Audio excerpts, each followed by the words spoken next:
এই ভিডিওতে আজকে হ্যামস্টার কম্পিউটার ডেলি চেপার কোডটি কীভাবে সমাধান করবেন সেটি দেখিয়ে দিব।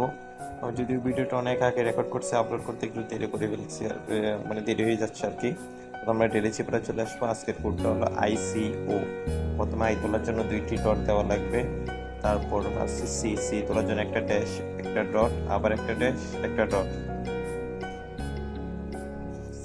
উঠে গেছে। এবার ও তোলার জন্য আমরা তো জানেন 3টা ড্যাশ দেওয়া লাগবে।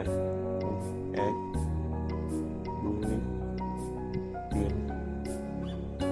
আর প্রত্যেক দিনই ভিডিও আমি দিয়েই দিব, আপনারা চিন্তা করবেন না, আমার আসলে আপলোড করতে ভুলে যাই, ওই জন্য। হয়ে গেছে আজকের 1 মিলিয়ন পয়েন্ট হয়ে গেছে আজকে ডেলি সেভার কোড সমাধান। আপনারা সবাই ভিডিও দেখে করে ফেলেন, আর আমি তো আপনাদের দিয়েই দিই। আর সবগুলো করার চেষ্টা করবেন। আর আমি আর একটা প্লেগ্রাউন্ডের ভিডিও আপনাদের ইউটিউবে যে দেখে আসতে পারেন, আমি প্লেগ্রাউন্ডটা কীভাবে খেলবেন সেটাও দিয়ে দিছি।